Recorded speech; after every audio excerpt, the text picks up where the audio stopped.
बोलो जहारवीर गोगा जी महाराज की। नीली छड़ी रे नीला निशान रे, अब के मैं दे दूंगी जहार जी के जात रे। नमस्कार दोस्तों, मैं संदीप तोमर, आप देख रहे हैं खुलासा न्यूज। दोस्तों, छायाकार पप्पी भाई के साथ आज मैं मौजूद हूँ रुड़की के आजाद नगर क्षेत्र में। सबसे पहले आप मेरे साथ बोलेंगे जय जहारवीर गुग्गा जी महाराज। मेरे पीछे आप देख सकते हैं, ये जहारवीर गुग्गा जी महाराज की माड़ी का मंदिर है और यहाँ छठ दिवस पर प्रतिवर्ष जो है एक प्रकार के मेले का आयोजन होता है, प्रसाद चढ़ता है। हालांकि आधिकारिक रूप से इस बार मेला नहीं है, पर लोगों में जहारवीर गुग्गा जी के प्रति श्रद्धा कितनी है कि वो यहाँ प्रसाद चढ़ाने पहुंच रहे हैं और मेला अधिकृत रूप से ना होते हुए भी मेले जैसा माहौल बन गया है। हमारी संस्कृति ही हमारी पहचान है, हमारी धरोहर है और इन्हीं से आज हमारा जो जीवन है वो कहीं ना कहीं आगे बढ़ रहा है, निरंतर प्रगति की ओर है।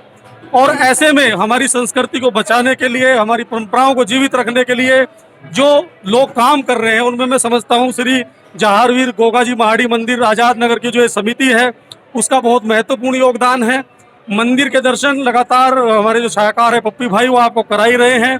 यहाँ समिति के जो अध्यक्ष हैं, आप व्यापार मंडल रुड़की के भी अध्यक्ष हैं और समिति के जो यहाँ मंदिर समिति उसके भी अध्यक्ष हैं अरविंद कश्यप जी। सबसे पहले आपको मैं बधाई दूंगा खुलासा न्यूज की ओर से कि मैं लंबे समय बाद यहाँ आया हूँ और बड़ा अच्छा लगा कि यहाँ आपने जो व्यवस्था कर दी है। श्री जहारवीर जी से अलग दुर्गा माता जी, हनुमान जी की भी प्रतिमाएं स्थापित हो गई हैं। तो ये कार्य कितने समय में संपन्न हुआ, पहले ये जानकारी आपसे चाहेंगे। सबसे पहले तो खुलासा न्यूज़ का बहुत बहुत धन्यवाद, आप अपना टाइम निकालकर यहाँ पर आए।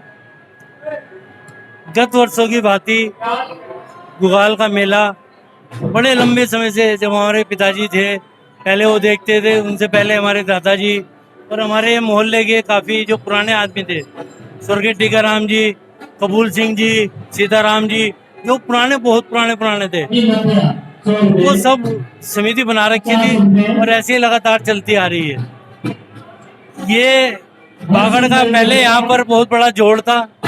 थोड़े दिन बाद यहाँ पर जब हमारे पूर्वजों ने मेहनत कुछ शुरू करनी पड़ी तो उसमें इस जोड़ को भरा गया और एक बहुत छोटी सी माड़ी होती थी, बहुत छोटी, तो वहाँ पर बहुत कच्चा था। एक यहाँ पर पेड़ था और यहाँ पर रात को निकलते भी बड़ा डर लगता था, अंधेरा रहता था। हाँ, मेले के दिनों में तो एक दिन रौनक रहती थी, बाकी दिनों में बहुत अंधेरा और वो रहता था। इस तरह ये प्रोग्राम चलता रहा दिन प्रतिदिन। जैसे साल गुजरते गए, नए नए हमारे जो साथी थे इससे जुड़ते गए। जैसे हमारे पिताजी थे वो सब बहुत मेहनत करी उन्होंने इस मंदिर के लिए, लोगों से दान भी लिया और अब तो कई साल से जैसे हमारे पिताजी और सब हमारे बुजुर्ग चले गए हैं, मैं उनको नमन करता हूँ जितने भी हैं। सिर्फ हमारे चाचा जी हैं स्वर्गीय टीकाराम जी, जो हमारे महामंत्री जी के पिताजी हैं, वो भी यहाँ पर हैं। बाकी विलोद चंद जी हैं, वो भी हमारे बुजुर्ग हैं। प्रेमचंद जी हैं। 5-6 आदमी जो अभी जो पुनरुद्धार का काम हुआ है ये कितने समय में हुआ? ये 8-10 साल हो गया है। पहले यहाँ पर बहुत पानी भरता था, फिर जब हमारे हाथ में आया ये थोड़ा थोड़ा तो हमने देखा बहुत पानी भरता है, बहुत दिक्कत होती है इनको श्रद्धालुओं को आने में। फिर हमने बीड़ा उठाया इस काम का और ये जो मंदिर था नीचे, धीरे धीरे हमने सब लोगों का सहयोग भी लिया, ऐसी बात नहीं, बहुत सहयोग मिला है। जिससे हमने कहा लोगों ने हमें बहुत सहयोग दिया है, बहुत प्यार दिया है और ये आज इतना बड़ा रूप बन गया है। माड़ी का रूप हमारे नगर रुड़की में इतनी जगह कहीं नहीं है मंदिर की। ये माड़ी बहुत पुरानी माड़ी है, जैसे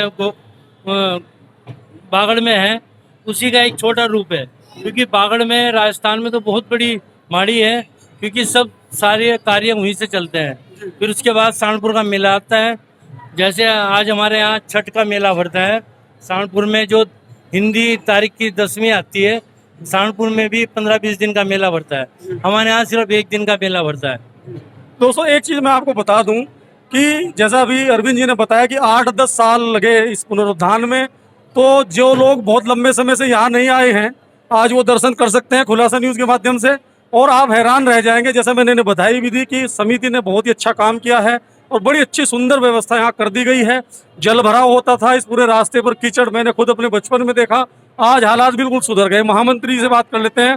क्या शुभ नाम आपका? नमस्कार, मैं राजीव कश्यप, महामंत्री मेला गुगाल गुगामाड़ी कश्यप। अच्छा जी, ये बताइए कि छठ के बारे में जैसे बता रहे थे कि अरविंद जी ने बताया कि सहारनपुर में होता है, उससे पहले बागड़ में, राजस्थान में जो है, तो किस प्रकार से ये एक चक्र क्रम है कि यहाँ किस प्रकार से तारीख आती है और प्रसाद चढ़ता है? हाँ, मैं इसका संक्षेप में विवरण देता हूँ आपको। एक्चुअली ये प्रथा हमारे ये भाद्रपद की है। भादों महीने में प्रथम से लेके 10वीं तक इसके मेले चलते हैं, वैसे 14 तक चलते हैं। इसका मेन मुख्य कारण है कि जिस जिस तारीख में जिसको झंडा वितरित किया गया था गुगामाड़ी की तरफ से, वितरण एक प्रथा होती है, झंडा दिया जाता है। तो हम लोगों को छठ के दिन झंडा दिया गया, तो हमारे यहाँ छठ का मेला हो गया। कहीं सप्तमी में मेला झंडा दिया गया, तो वहाँ सप्तमी का मेला है। मेला गुगाल गुगामाड़ी जो सहारनपुर का मेला है, वो 10वीं का है। वहाँ पर 10वीं तारीख को झंडा दिया गया था, तो 10वीं का मेला पड़ता है। तो ये जो प्रथा है मेले तिथि वाली, वो ये प्रथा है कि जिस तारीख में मेला गुगाल माड़ी राजस्थान से जिस तिथि में जिस स्थान को झंडा वितरित किया गया, उसी तारीख में उस स्थान पर मेला पड़ता है। आज ये छठ का अवसर है। हाँ, ये भाद्रपद की चंदन छठ, भाद्रपद की चंदन छठ है जी, भाद्रपद की चंदन पूर्णिमा वाली चंदन छठ ये है। उस पर यहाँ प्रतिवर्ष ये तिथि जब आती है, उसके अनुसार जो श्रद्धालु हैं वो प्रसाद चढ़ाते हैं, अपनी मन्नतें मांगते हैं, छड़ी निशान चढ़ाते हैं। और अब देवी माता भगवान हनुमान जी इनकी भी प्रतिमाएं स्थापित हो गई हैं। 4 बीड़ी से लगा। आप उपाध्यक्ष जी हैं समिति के। क्या शुभ नाम आपका? सुरेंद्र कश्यप। अच्छा, मुझे एक चीज जानकारी दीजिए कि वैसे जहारवीर गोगा जी के प्रति लोगों की बड़ी आस्था है, हम देख सकते हैं। तो आज मेला जो है अधिकृत रूप से तो मुझे लगता नहीं है जी। मेला के लिए ये छठ के नहीं, जैसे मेला जो है कहीं भी अनुमति नहीं है उस हिसाब, लेकिन ये लोगों की आस्था है कि वो फिर भी चले आ रहे हैं। ये श्रद्धा भावना की बात होती है। आप हम लोगों की जो इस मेले को जो है मानते हैं, वो प्रसाद चढ़ाने के लिए उनकी मान्यताएं पूरी होती हैं, वो आते हैं। जातरू माने जाते हैं। एक्चुअली इस प्रथा का मेन मुख्य कारण जातरू माना जाता है। जातरू का मतलब होता है सर, जो जिसने जात बोल रखी हो, जिस परिवार ने, मेन बेसिकली ये होता है कि जिस परिवार में बच्चे कम पैदा होते हैं या बच्चे मर जाते हैं जल्दी या देर से पैदा होते हैं, तो वो लोग बागड़ वाले की जहारवीर गुगा जी महाराज की जात बोलते हैं, वो जात उतारते हैं अपनी। तो वो लोग तो चाहे कुछ भी हो, कैसे भी कारण में, किसी भी हालात में, चाहे आंधी तूफान कोरोना वरोना कुछ भी हो, वो कहीं भी जाएंगे चुपचाप करके आएंगे, लेकिन वो करेंगे, उस काम को पूरा करेंगे। वो घर में अपने कंदूरी करते हैं, यहाँ पर आके उतारते जात उतारते हैं, तब जाके कार्य संपन्न होता है। एक लोकगीत में कहूंगा, मुझे याद आ रहा है जहारवीर जी से जुड़ा हुआ, कि आप भी सुन लीजिए। नीली छड़ी नीला निशान रे, अब के मैं दे दूंगी जहार जी की जात रे, है ना? मेन मुख्य मेन है ना? मुख्यतः यही ये 2 है। प्रसाद में इसके चने की दाल और प्याज, नीला निशान, इसके अलावा कुछ नहीं है।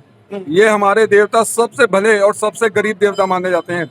इनके प्रसाद में हलवा पूरी नहीं चाहिए, कोई 36 प्रकार के व्यंजन नहीं चाहिए, सिर्फ चने की दाल और प्याज, हर एक नीला निशान आपकी श्रद्धा से 100 मीटर हो, 1.25 गज हो, 5.25 मीटर हो, वो आपकी श्रद्धा के अनुसार है। इसके अलावा इन्हें, हमारे देवता को कुछ नहीं चाहिए। बागड़ वाले की सबसे बड़ी विशेषता है, पूरे परिवार को संपन्न कर देते हैं, बदले में कुछ नहीं चाहिए इनको। समझ गया जी। तो दोस्तों देखिए कि जैसे मैंने बताया, कश्यप जी भी बता रहे हैं कि जात बोली जाती है बच्चों को लेकर परिवारों में, या किसी और मन्नत को लेकर, फिर जो जात अर्पित कर देते हैं बागड़ में, राजस्थान में, वहाँ उसके बाद जातरू जो होते हैं वो प्रसाद चढ़ाते हैं। और एक लोकगीत मैंने गुनगुनाया, मैं फिर गुनगुना रहा हूँ कि नीली छड़ी महिलाएं अक्सर गुनाती है, जो जात बोल चुकी हो तो किसी कारण नहीं चढ़ा पा रही हो।